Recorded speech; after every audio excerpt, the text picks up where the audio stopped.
Jika keputusan SPM anda cemerlang, video ini bukan untuk anda.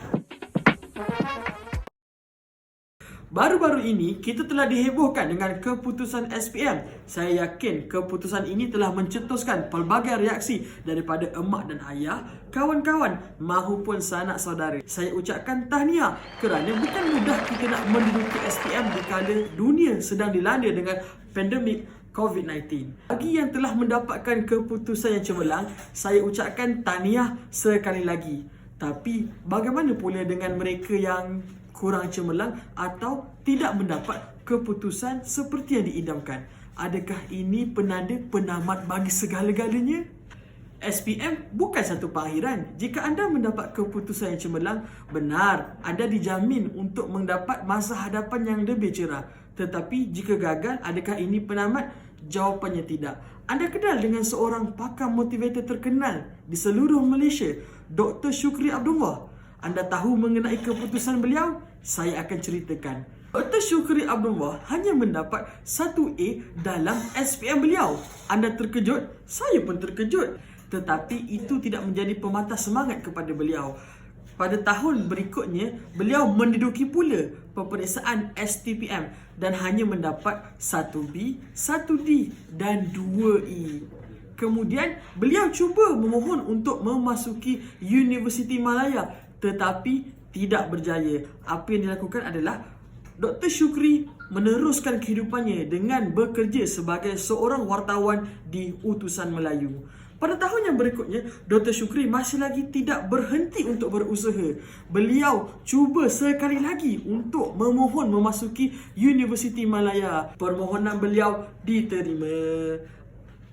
Apa yang lebih mengejutkan, selepas 3 tahun belajar di Universiti Malaya, Dr. Shukri telah dinobatkan sebagai pelajar terbaik keseluruhan dan telah dijemput untuk menyampaikan ucapan valedictorian. Persoalan yang saya ingin tanya dan lontarkan kepada anda, adakah jika anda gagal SPM menandakan penamat bagi segala-galanya? Tidak. Dr. Shukri yang pada awalnya hanya mendapat 1A dalam SPM, beliau melanjutkan pelajaran di peringkat Master dan PhD di United Kingdom. Siapa sangka seorang yang hanya mempunyai ataupun mendapat keputusan SPM 1A akhirnya menjadi seorang yang sangat berjaya dan melanjutkan pelajaran ke luar negara. Mana tahu anda seperti Dr. Shukri, saya doakan.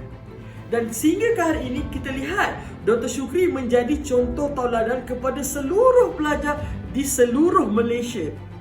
Siapa sangka dia pernah gagal kan? Dr. Shukri tak pernah menceritakan kisah sejarah hitam ini kepada kita. Tetapi beliau telah membongkarkan rahsia bahawa gagal SPM bukan gagal buat selama-lamanya. Jadi, apa yang boleh kita belajar daripada kisah Dr. Shukri Abdullah? Pastinya bila mana kita gagal, kita akan merasa berputus asa, mengalah dan merasa tidak lagi berguna. Tetapi Dr. Shukri telah membuktikan kepada kita, gagal sekali bukan gagal selama-lamanya.